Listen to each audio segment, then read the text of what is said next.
వైద్య విద్యా కోర్సుల్లో ప్రవేశాల కోసం నిర్వహిస్తున్న నీట్ యూజీ పరీక్ష అసమానతలను సృష్టిస్తోందని తమిళనాడు ముఖ్యమంత్రి విజయ్ అన్నారు. దాన్ని తక్షణమే రద్దు చేయాలని డిమాండ్ చేశారు. 12వ తరగతి మార్కుల ఆధారంగానే మెడికల్ సీట్లు కేటాయించాలని పునరుద్ఘాటించారు.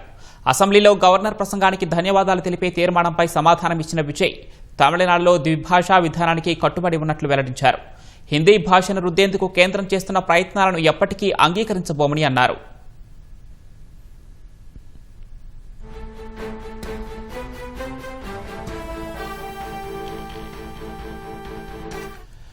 కరూర్ తొక్కిసలాట ఘటనను విజయ్ ప్రస్తావించారు.